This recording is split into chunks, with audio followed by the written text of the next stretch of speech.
What is this called? ഇതെനിക്കറിയാം, razor. നമ്മളൊക്കെ shave ചെയ്യാറുള്ള തന്നെ guys. Razor. What is this called? ഇത് nail cutter. Nail clippers.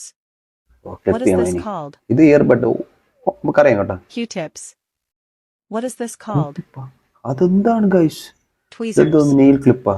What is this called? ഇത് പല്ലി കുത്തി ഫുഡ് കഴിച്ചിട്ട് Toothpicks. വെളി ഇറങ്ങാമോ? What is this called? Blade. Razor blade. കുറച്ച് സിമ്പിൾ ആണ് ഇതൊക്കെ, നമുക്ക് What is അറിയാം this കേട്ടോ. called? ആവില്ല, ഇത് ടിഷ്യൂ പേപ്പർ. ഞാനും കടയിൽ പോയി വാങ്ങണ തന്നെ. What is this called? ഇതൊരു കറിക്കായിരിക്കണോ?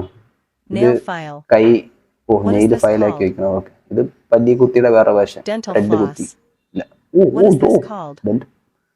ഇത് പയ്യന്റെ കക്ഷ. Deodorant. What is this ഇത് പറയണ്ട called? എന്താണ്. ഇത് ടിഷ്യൂ പേപ്പറിന്റെ. Wet wipes. What is this called? ഇത് മറ്റേ അമ്പലത്തിലേക്കാണ് പൊരിയ. Cotton pad. Cotton pad. കുറെയൊക്കെ പ്രഹസനം. ഇതൊക്കെ നമ്മൾ പഠിച്ചില്ല. ഇതൊക്കെ നമുക്ക് അവസരങ്ങളുള്ളപ്പോൾ പഠിച്ചില്ല. ഇനിയെങ്കിലും പലയിടത്ത് പോയി നമ്മൾ നാണം കെടാൻ പാടില്ല. ഇതിലൂടെ നമ്മൾ പഠിച്ച് മുന്നേറേണ്ടതാണ് ഓരോ കാര്യങ്ങളും.